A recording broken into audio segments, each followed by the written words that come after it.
You know what's strange? You can wake up one day and feel a kind of cool intelligence settle over you. Not joy, not sadness, just a clean, grey certainty. The world is messy, people are unreliable, dreams are expensive, and you decide you finally understood something most people refuse to face. But listen closely. The real battlefield isn't out there in society, or politics, or the collapse of meaning in the modern age. The real battlefield is inside you, right where desire tries to rise and something colder steps in to stop it. Most people call it being realistic, or they call it maturity, or they call it intelligence. They tell themselves, I'm not bitter, I'm just awake. I'm not afraid, I'm just not delusional. I'm not disengaged, I'm simply above it. But what if the real problem isn't that life has no meaning? What if the real problem is that meaning became dangerous to you?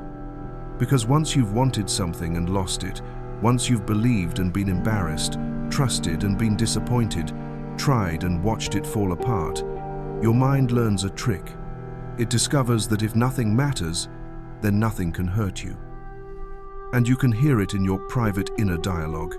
I want to care, but I don't want to look foolish. I want to try, but I don't want to fail again. I want love, but I don't want to need anyone. I want purpose, but I don't want to be disappointed by reality. I want to be alive, but I don't want to be vulnerable. So you choose the safest position. You reject meaning before it can reject you. And here's the trap. You can't win. If you keep caring, you risk pain. If you stop caring, you lose your own pulse. It's like living inside a fortress built from perfect logic, where the walls don't just keep suffering out, they keep you in. It doesn't happen with fireworks. It happens quietly, almost politely. You wake up, you scroll, you drink your coffee, and somewhere behind your eyes a sentence forms that feels like wisdom. Nothing really matters. Not shouted, not dramatic, just a cool conclusion, like a door clicking shut. And you tell yourself it's philosophy. You tell yourself you've outgrown illusions. But most of the time, nihilism doesn't arrive as an idea you chose. It arrives as a posture your nervous system adopts when it's tired of being disappointed. It's the mind learning how to stop bleeding. Because the real battlefield isn't the universe and its supposed meaninglessness. The real battlefield is your relationship with effort, with hope, with the dangerous act of wanting something and admitting you want it. When you've tried, really tried, and watched it collapse, the psyche starts negotiating with pain. It says, if I stop caring, I stop losing. If I don't reach, I can't be refused. If I declare the game rigged, I never have to feel the moment I wasn't enough. You can hear it in the small inner dialogues that pass for clarity now. I could start, but what's the point? I could love, but people leave. I could build, but it will all fall apart. I could commit, but I might waste years. And each thought feels intelligent because it sounds final. It sounds like control. But notice what's underneath that control. Exhaustion. Not intellectual superiority, fatigue, a history of promises that didn't hold, effort that wasn't rewarded, trust that backfired. The mind doesn't call it grief, because grief is vulnerable. It calls it insight. Nietzsche warned about this kind of collapse, not as a trend, but as a danger. When meaning dies, you don't automatically become free. You can become protected, sealed off. You stop expecting and stop suffering sharply, but you stop moving toward life. And the seal feels like peace, until you realize it's also the absence of risk, and therefore the absence of life. The deal is subtle, and that is why it works. You don't sit down one day and announce, I will become a nihilist. You simply begin to protect yourself the way the mind always protects itself, by changing the meaning of the wound. If you can rename pain as truth, then you don't have to feel it as pain anymore. You can wear it like a medal instead of a bruise. Here's the contract your inner world writes without asking your permission. If nothing matters, then you cannot be devastated. If nothing is worth believing in, then nothing can betray you. If you never fully want, then you never fully lose. It sounds like wisdom because it's clean, because it has edges, because it ends the argument. The mind loves endings. Endings feel like safety. And watch how quickly it upgrades experience into philosophy. You loved someone and it broke you, so you tell yourself love is a chemical trick, a temporary madness, a story people tell to avoid the emptiness.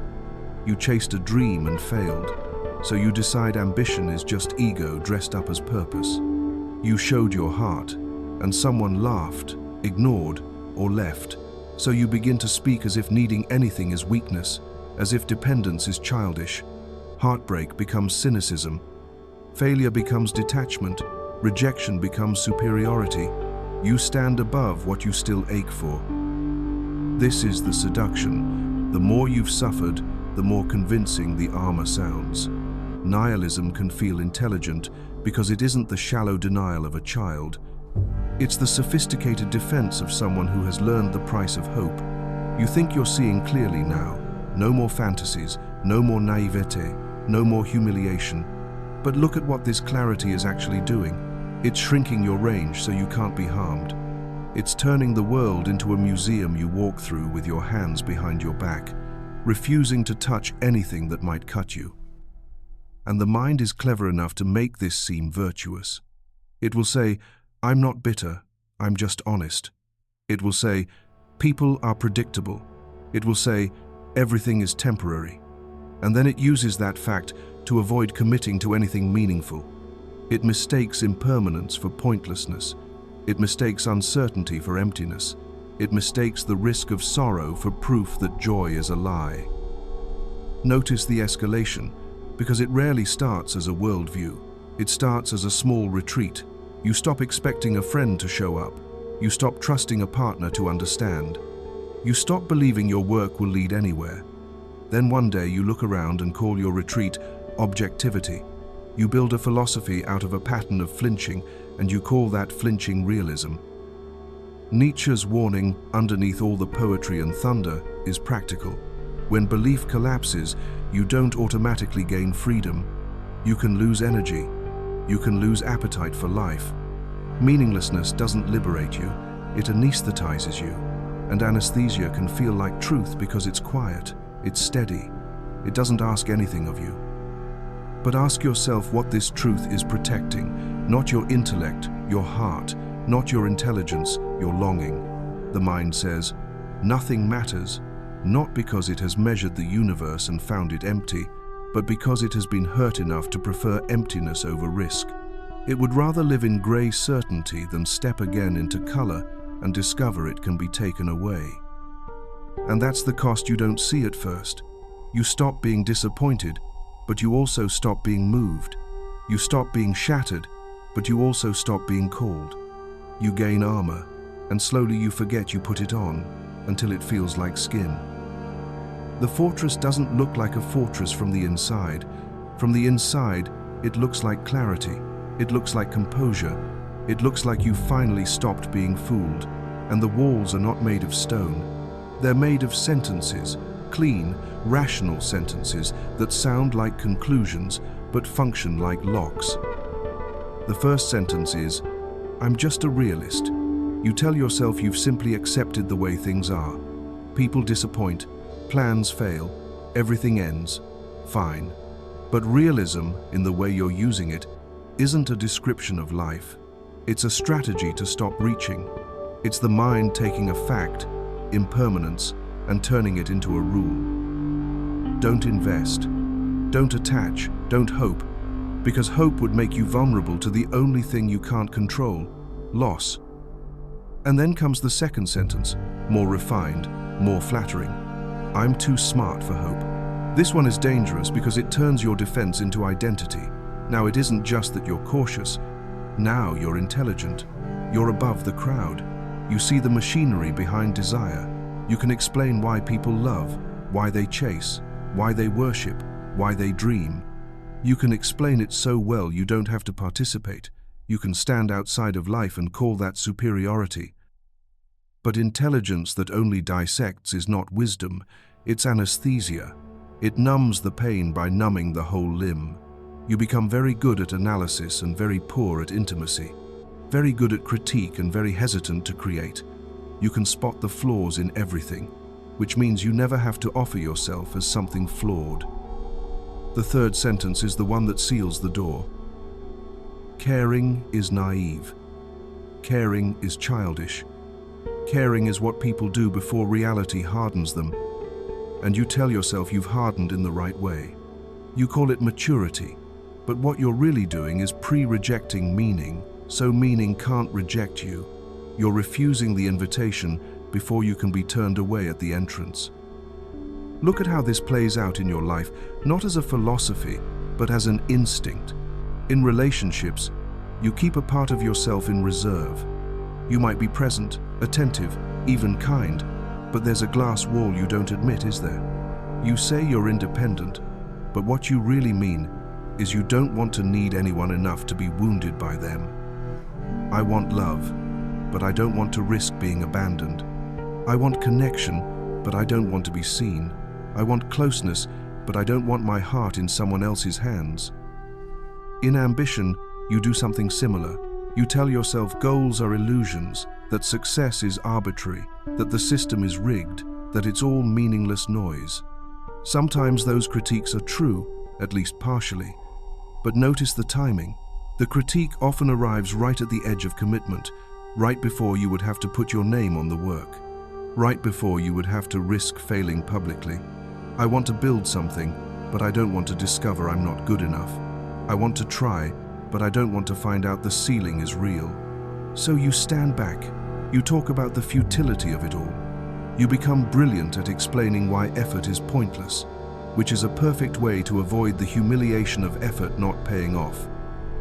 In faith in yourself, the fortress becomes even more subtle. You stop making promises to yourself because you're tired of breaking them. You stop believing in your own future because it hurts too much to betray yourself again. You call it acceptance, but it's resignation wearing intellectual clothing. I want discipline, but I don't want to feel the shame of failing.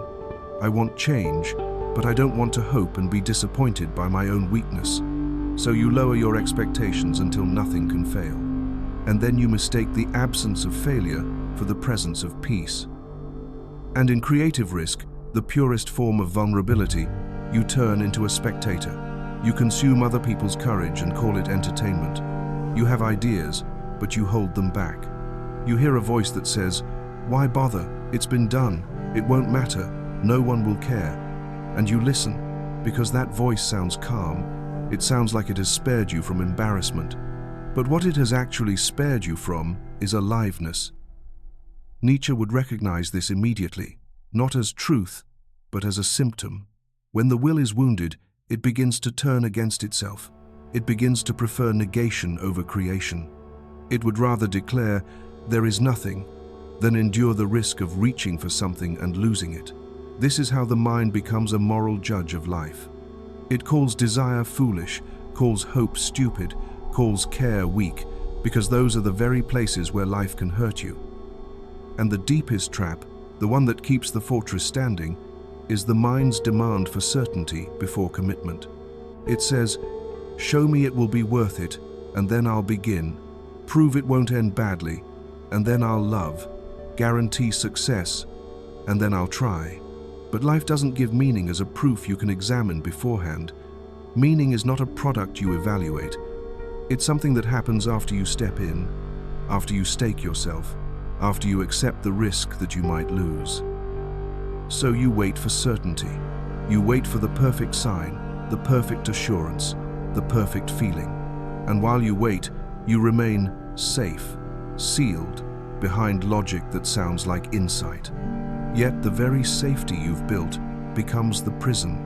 Because if you require certainty before you live, you will never live. You will only think about living. You will only critique it. And the fortress will remain immaculate, while everything inside it slowly starves. At first it feels like relief. That's the cruel elegance of it. When you stop believing in anything, you also stop being as easily wounded by it. The sharp edges soften, the highs don't pull you into longing, and the lows don't cut quite as deep. You can move through your days with a certain cool steadiness, like you found the secret to not being shattered by life. But pay attention to what that steadiness is made of. It isn't strength, it's a reduction in feeling. It's the difference between healing and numbness. Healing restores sensation without panic. Numbness removes sensation, so you no longer have to face what hurts. And the problem with numbness is simple. It doesn't only numb pain, it numbs everything that would make life feel worth living. You don't suffer less, you just suffer differently. You trade acute pain for chronic emptiness. You trade the sting of disappointment for the dull ache of not caring. And because the emptiness doesn't scream, you can live with it for years. It doesn't demand attention the way heartbreak does. It just quietly drains color from your experience, one ordinary day at a time. Look at the places where life used to grab you. Your drive becomes faint, not because you became wise, but because wanting now feels dangerous. You still make plans, but they're half-hearted. You still start things, but you leave an escape route. You don't let your desire fully form, because desire creates a target, and targets invite arrows. So you live slightly undercommitted to everything. Not enough to fail spectacularly. Not enough to win honestly. Safe, but small. Intimacy suffers in the same quiet way. You can be around people and still feel sealed off, like there's glass between your heart and the world. You may laugh, you may talk, you may even love, in the limited way that feels manageable. But there's a part of you that refuses to melt. You don't let anyone hold you fully, because the memory of being dropped is still in your body, and over time, you mistake emotional distance for peace. Yet, in the background, there's a strange loneliness, not the loneliness of being alone, but the loneliness of being unreachable, even when someone is right beside you. Wonder disappears too, and this is one of the most overlooked costs, not the childish wonder of being impressed by everything, but the mature wonder that comes from being genuinely moved, the kind that makes you stop for a second and feel the weight of the sky, the odd beauty of a stranger's kindness, the seriousness of your own existence. Nihilism makes you immune to wonder because wonder requires openness, and openness requires risk. If you let yourself be moved, you might start caring again, and caring is what your mind has sworn to prevent. Even self-respect erodes, though it often hides behind competence, because somewhere in you, you know the difference between humility and retreat. You know when you're being honest and when you're protecting yourself with philosophy. You might tell yourself you've transcended the need for meaning, but you can still feel, in quiet moments, a kind of hunger you refuse to name, and the refusal itself becomes exhausting. It takes energy to keep your own heart at a distance. This is where the inner war returns, because nihilism is not the end of conflict, it's one side trying to win by shutting down the entire battlefield. One part of you wants aliveness. It wants to participate, to commit, to risk, to create, to love, to be in the world like you belong here. The other part wants protection. It wants guarantees. It wants the impossible promise that nothing will hurt you again. Nihilism is the mind's attempt to achieve that protection by turning everything off. If nothing matters, then nothing can wound me. If nothing is meaningful, then nothing can demand me. If life is empty, I never have to expose myself to it. But life doesn't respond well to being turned off. The more you attempt to shut down your longing, the more it returns as restlessness. The more you deny meaning, the more you search for distractions. You keep yourself busy, you keep yourself entertained, you keep yourself stimulated, because stimulation is what you use when you've lost nourishment. It's the difference between eating and snacking. You can snack all day and still feel strangely hungry. Here is the deeper truth Nietzsche points toward. Even when he sounds like thunder, meaning is not something you discover lying around in the world like a lost object. It isn't a hidden treasure you find if you think hard enough. Meaning is something you generate. It's produced through participation, through responsibility, through chosen values, through the willingness to say, "This matters to me," and accept the risk that what matters can be threatened. That's why nihilism feels so true in the beginning. It asks nothing of you. It demands no commitment, no vulnerability, no stake in the ground. It lets you remain in a sealed room where the temperature never changes. But a sealed room is not a home, it's a shelter. And shelters are meant for storms, not for living. Sooner or later, the question you can't avoid starts to surface. What is this safety costing me? Not in theory, but in breath, in pulse, in the quiet disappearance of desire. And the unsettling part is this: you may be protected from disappointment, but you are also protected from your own life. The only way out will not be naive optimism. It will be something rarer, the courage to be hurt by what you choose to care about. So what is the way out? Not optimism, not the cheap insistence that everything will work out. That kind of brightness is just another form of denial, and your mind will reject it immediately because it can smell the dishonesty. If you've learned to protect yourself with nihilism, you won't be persuaded by slogans. You don't need a higher mood. You need a different relationship with risk. Because the opposite of nihilism is not believing in comforting stories. The opposite is courage. The courage to participate in life without demanding proof that it will be painless. The courage to care while knowing you could lose. The courage to choose meaning as an act, not as a conclusion. And that is the shift. You stop saying, "Prove meaning first, and then I will commit." You start saying, "I will commit." And through commitment, meaning will appear. Not magically, not as a reward from the universe, but as a byproduct of the way human beings are built. Meaning is generated where your attention stays. It grows where you return again and again, where you accept responsibility, where you put your hands on something real. If you listen closely, you can catch the protective impulse before it hardens into philosophy. It's a small tightening in the chest, a cool voice that says, "Don't be stupid, don't care, don't try. Don't hope, don't attach."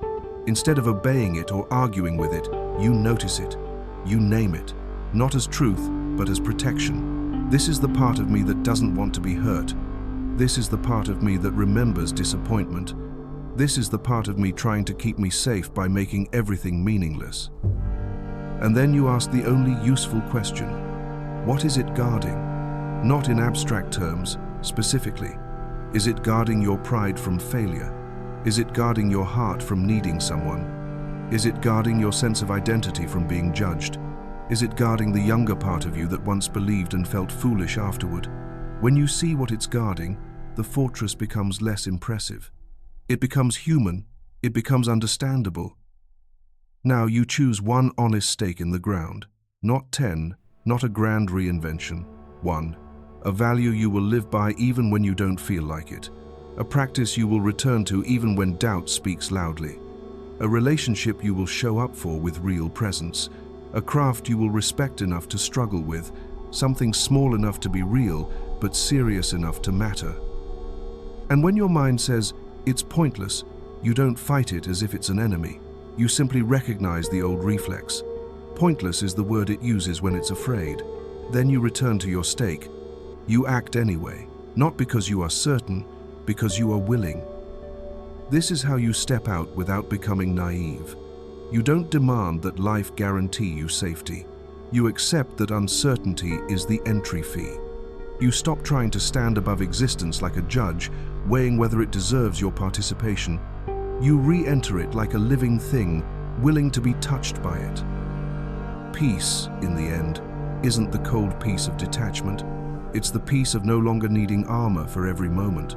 It's the peace that comes when you stop calling your fear intelligence and start calling it what it is, protection. And then, gently, you choose aliveness over protection, again and again.